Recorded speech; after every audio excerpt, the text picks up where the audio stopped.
आप सभी को डॉक्टर रजनी रमन झा, सह आचार्य संस्कृत विभाग, महारानी सुदर्शन राजकीय कन्या महाविद्यालय बीकानेर का प्रणाम स्वीकार हो।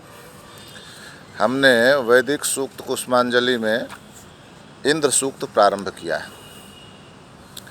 इंद्र सूक्त में हमने 4 मंत्रों का पारायण कर लिया। अब उन 4 मंत्रों में हमने यह देखा कि इंद्र ने पहले तो जन्म लेते ही उसको अपने साथियों को सुशोभित किया, फिर उसने पृथ्वी को दृढ़ किया, आकाश को स्थिर किया। यह सब तो देखा ही। इसके अलावा हमने ये देखा कि हमने ये पढ़ा कि उसने विश्व की सभी वस्तुओं को नश्वर बनाया और दास वर्ण को गुहा में धकेल दिया। साथ ही यह कि उसने वृत्रासुर को मारा और सप्त सिंधुओं को बहाया। यह सब वह जो 2 पत्थरों को रगड़ने से जो अग्नि उत्पन्न होती है, उसमें वह वो है अग्नि स्वयं है इंद्र। तो इस तरह से हमने इंद्र के बारे में 4 मंत्रों में पारायण किया इंद्र का।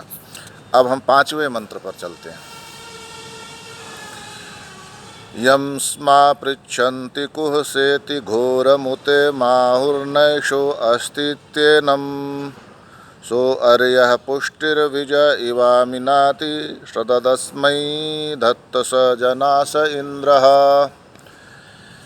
स कुह इति यं घोरं पृच्छन्ति उत एषः न अस्ति इति इम एनम् आहुः। स अर्यः पुष्टिः विजः इव आमिनाति अस्मै श्रत धत्त जनास स इंद्रः। वह कहाँ पर है? वह कहाँ पर है? स कुह इति यम घोरम पृच्छति। वह कहाँ पर है, ऐसा उस इंद्र के बारे में लोग पूछते रहते हैं। उस घोर इंद्र के बारे में, मतलब जो कठिन कार्य करने वाला इंद्र है, उसके बारे में पूछते रहते हैं। और साथ ही कुछ लोग यह कहते हैं कि यह है ही नहीं।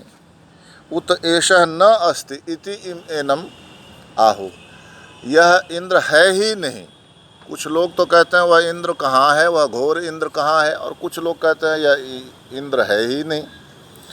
स आर्य पुष्टि विजय इवावनति। और वह इंद्र अपने शत्रुओं की संपत्ति को क्रुद्ध होकर क्षीण कर देता है। वह जो इंद्र है वह शत्रुओं की संपत्ति को रहने नहीं देता है, उसको छीन लेता है या क्षीण कर देता है। अब इसके बाद कहते हैं, तो कुछ पूछते हैं कि यह इंद्र घोर इंद्र कहाँ है, कुछ कहते हैं वह है ही नहीं। तो फिर क्या करना चाहिए? तो कहते हैं कि उस इंद्र पर श्रद्धा रखो, उस इंद्र पर श्रद्धा रखो।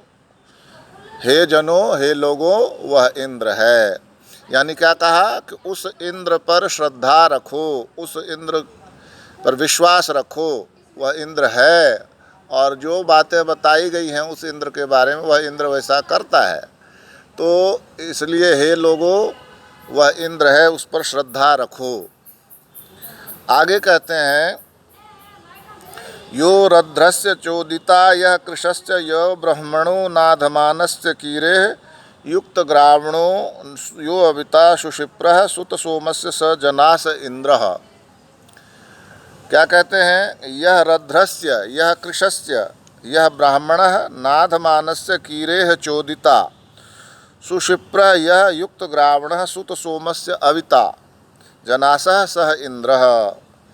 यह रध्रस्य जो यह रध्रस्य वह इंद्र समृद्ध जनों का, रध्र मतलब समृद्ध, और यह कृशस्य जो दरिद्र है, यह ब्राह्मण जो ब्राह्मण है, नाधमानस्य कीरे है, और जो याचक और स्तोता का प्रेरक है। नाधमानस्य मांगने वाले का स्तुति करने वाले का, सबका वह चोदिता प्रेरक है। संस्कृत में प्रचोदयात होता है ना, प्रेरणा देना, तो वह चुद धातु से बनता है, तो चोदिता प्रेरक। तो वह प्रेरक है किसका? याचक का और मांगने वाले का। इसके अलावा यह कहते हैं कि सुषिप्रः यह युक्त ग्रावणः, उसकी टोढ़ी, ये इसकी टोढ़ी जो है, ठोड़ी, और और होठों को भी कहते हैं। या तो यह मान लें उसके होंठ बहुत अच्छे हैं, या उसकी ये जो ठोड़ी है, टोढ़ी बोलते हैं, ठोड़ी या टोढ़ी या ठोड़ी, ये बहुत सुंदर है उसका। और युक्त ग्रावणः, और वह ग्रावा से युक्त है। ग्रावा से युक्त है, ग्रावा कहते हैं जो सोम रस को पीसते थे, सोम लता को पीसकर जो सोम रस निकालते थे, तो उस ग्रावा से, उस पत्थर से, सिलबट्टे से वह युक्त है। और साथ ही साथ क्या कहते हैं, सिलबट्टे से जो युक्त है, जो सोम रस निकालता है, जो यजमान, सुत सोमस्य, और जो सोम को सोम यानी सोम रस निकालता है, वह उसका वह अविता है, रक्षक है। तो इसलिए आगे कहते हैं कि स जनास इंद्र, हे लोगो वह इंद्र है। फिर से देखते हैं, वह समृद्ध व्यक्ति का भी प्रेरक है और वह दरिद्र व्यक्ति का भी प्रेरक है, वह ब्राह्मण का भी प्रेरक है, और नादमानस्य जो कि मांगने वाला है, याचक है, उसका भी प्रेरक है, और कीरे जो स्तोता है, उसकी स्तुति करता है, उसका भी प्रेरक है। युक्त ग्रावण है, जो इसके हाथ में सिलबट्टा है, और सुत सोमस्य, और जो सोम का रस निकालता है, सुत सोमस्य, उसका वह अविता है, वह रक्षक है। जनास स इंद्र, हे लोगों, जनासः स इंद्र, वही इंद्र है। फिर कहते हैं, यस्याश्वासः प्रदिशि यस्य गावो यस्य ग्रामा यस्य विश्वे रथासः यह सूर्यम य उषसम जजान यो अपाम नेता स जनास इंद्रः। यस्य प्रदिशि अश्वासः यस्य गावः यस्य ग्रामाः यस्य विश्वे रथासः यह सूर्यम यह उषसम जजान यह अपाम नेता जनास स इंद्रः। इंद्र के बारे में कहता है, जिसके अनुशासन में घोड़े हैं, यस्य प्रदिशि अश्वासः, जिसके प्रदिशि, जिसके नियंत्रण में, अश्वासः अश्व हैं, घोड़े हैं, यस्य गावः, और जिसके नियंत्रण में गायें हैं, यस्य ग्रामाः, जिसके नियंत्रण में गांव हैं, यस्य विश्वे रथासः, जिसके नियंत्रण में संपूर्ण रथ हैं, यह सूर्यम यह उषसम जजान, जिसने सूर्य को और जिसने उषा को पैदा किया है, और यह अपाम नेता जो जल लेकर आया है, जल को बहाया। हमने पहले पढ़ा था ना कि उसने सर्प रूप में जो वृत्रासुर था उसको मारा था, और सप्त सिंधुओं को, 7 नदियों को बहाया था।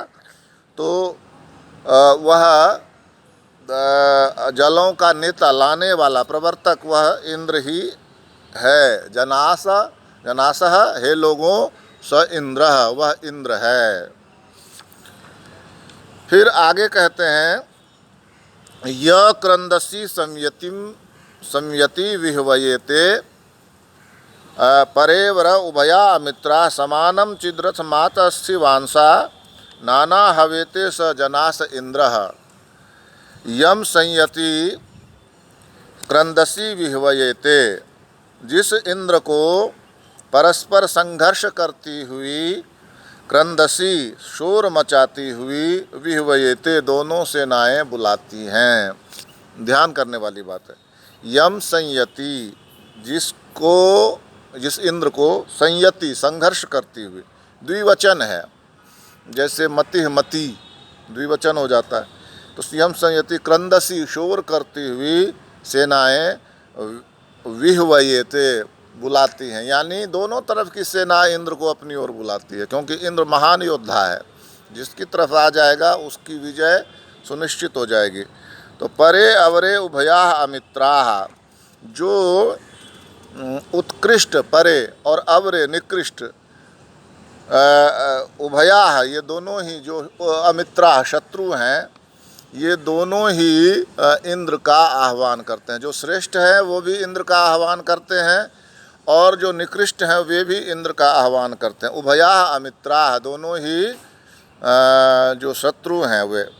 समानम चित रथम आतस्थि वांसा नाना हवेते, और एक ही रथ पर विद्यमान दो योद्धा। समानम चित रथम आतस्थि वांसा, एक ही रथ पर जो दोनों विद्यमान दो योद्धा, जिसको भिन्न भिन्न प्रकार से, आतस्थि वांसाम नाना हवेते, भिन्न भिन्न प्रकार से बुलाते हैं। एक ही रथ पर दो योद्धा हैं और दोनों ही इंद्र को नाना प्रकार से बुलाते हैं।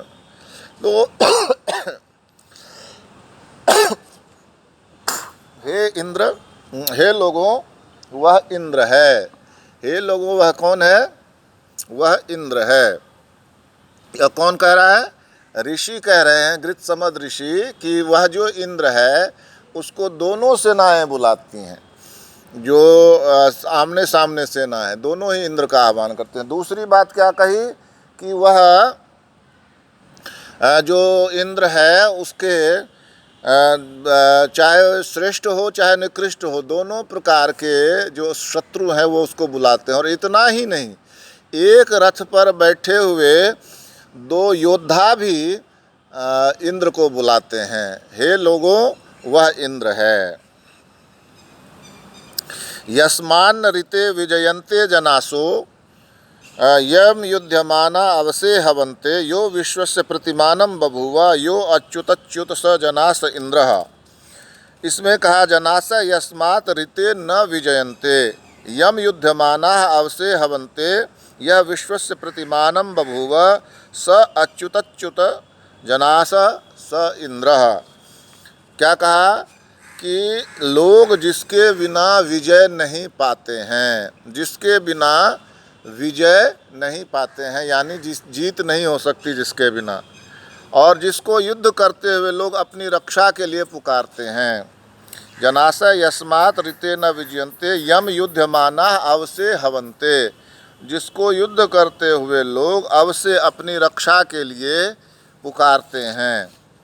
यह विश्वस्य प्रतिमानं बभूव, और जो विश्व का प्रतिमानं बभूव, परिमाण निश्चित करता है। विश्व का प्रतिमानं बभूव, प्रतिमान बभूव का अर्थ यह है कि जो प्रतिमूर्ति हो गया है विश्व का। यानी विश्व को यदि समझना है तो इंद्र को समझिए, यानी इंद्र ही विश्व का परिमाण निश्चित करता है। यानी जो इंद्र ने तय किया है उसी से उसको विश्व को समझते हैं, और विश्व का वह प्रतिमूर्ति है इसलिए उसी से उसको इंद्र को भी समझते हैं। विश्व से ही इंद्र को भी समझते हैं। इसके बाद क्या कहा? जो स्थिरों को भी गतिशील बना देता है। यह अच्युतच्युत, जो अच्युत है, जो स्थिर है, उसको भी च्युत बना देता है, गतिशील बना देता है। जनास स इंद्रः, वह इंद्र है। यानी इंद्र के बिना विजय नहीं हो सकती। इंद्र को युद्ध करती हुई सेना बुलाती रहती है। जो विश्व का प्रतिमान हो गया है, विश्व का प्रतिमान होने का अर्थ हुआ कि जो विश्व के परिमाण को निश्चित करता है कि हाँ विश्व ऐसा है, तो उस विश्व को समझते हैं हम, और उस विश्व के माध्यम से इंद्र को समझते हैं। इसलिए इंद्र प्रतिमान है किसका? विश्व का। और इसके बाद अगली बात जो कही है कि जो अच्युतच्युत, जो अच्युत है, अच्युत मतलब स्थिर है, उसको भी च्युत करता है, चला देता है, गतिशील कर देता है। जनास, हे लोगों, स इंद्र, वह इंद्र है। फिर आगे कहते हैं कि यह शश्वतो मह्येनो दधाना नमन्यमानान् शर्वा जघान यह शर्धते नानुददाति श्रद्धाम यो दस्योर्हंता स जनास इंद्रः। यह मही एनः दधानान् शश्वत अमन्यमानान् शर्वा जघान यह शर्धते श्रद्धाम न अनुददाति यह दस्यो हंता जनासः स इंद्रः यह शश्वतो मही एनो ददान। यह मही जो इस महान पाप को धारण करने वाले, यह मही एनह दधानान शश्वता अमन्यमानान सर्वा जघान, जो इस महान पाप को धारण करने वाले अर्थात पापियों को और शश्वता अमन्यमानान, और जो बहुसंख्यक जो इंद्र को नहीं मानने वाला है। एक तो पहली बात क्या कहा, जो उसने जो महान पाप को धारण करता है, बहुत पापी है, और दूसरा जो इंद्र को नहीं मानता है, शश्वतः अमन्यमानान, उसको वो क्या करता है इंद्र, शर्वा जघान, अपने वज्र से मारकर गिरा देता है, मार देता है उसको वज्र से। यह शर्घते श्रद्धाम न अनुददाति, और जो उद्दंड के अभिमान या उच्छृंखलता को सहन नहीं करता है, शर्घते उद्दंड या अभिमानी, और श्रद्धाम उसके अभिमान को न अनुददाति नहीं प्रदान करता है, यानी उसको महत्व नहीं देता है, यानी उसको सहन नहीं करता है। जो अभिमानी के उच्छृंखल के अभिमान को नहीं सहता है। यो दस्योर हंता, और जो दस्युओं का हंता है, दस्युओं को मारने वाला है, स जनास स इंद्र, हे लोगों वह इंद्र है। तो क्या हुआ कि वह महान पापियों को और जो इंद्र को नहीं मानता है उनको मार देता है। दूसरी बात, जो उद्दंड या अभिमानी है उसको, उसके अभिमान को वह सहन नहीं करता है। और तीसरी बात, जो वह दस्युओं को, दस्यु डाकुओं आदि को, दुष्टों को मारने वाला है, वध करने वाला है। जनासा है लोगों वही इंद्र है। इस प्रकार से हमने इंद्र के 6 और मंत्रों का पारायण किया, 10 मंत्रों का पारायण हुआ। शेष मंत्रों का पारायण हम आगे करेंगे। धन्यवाद।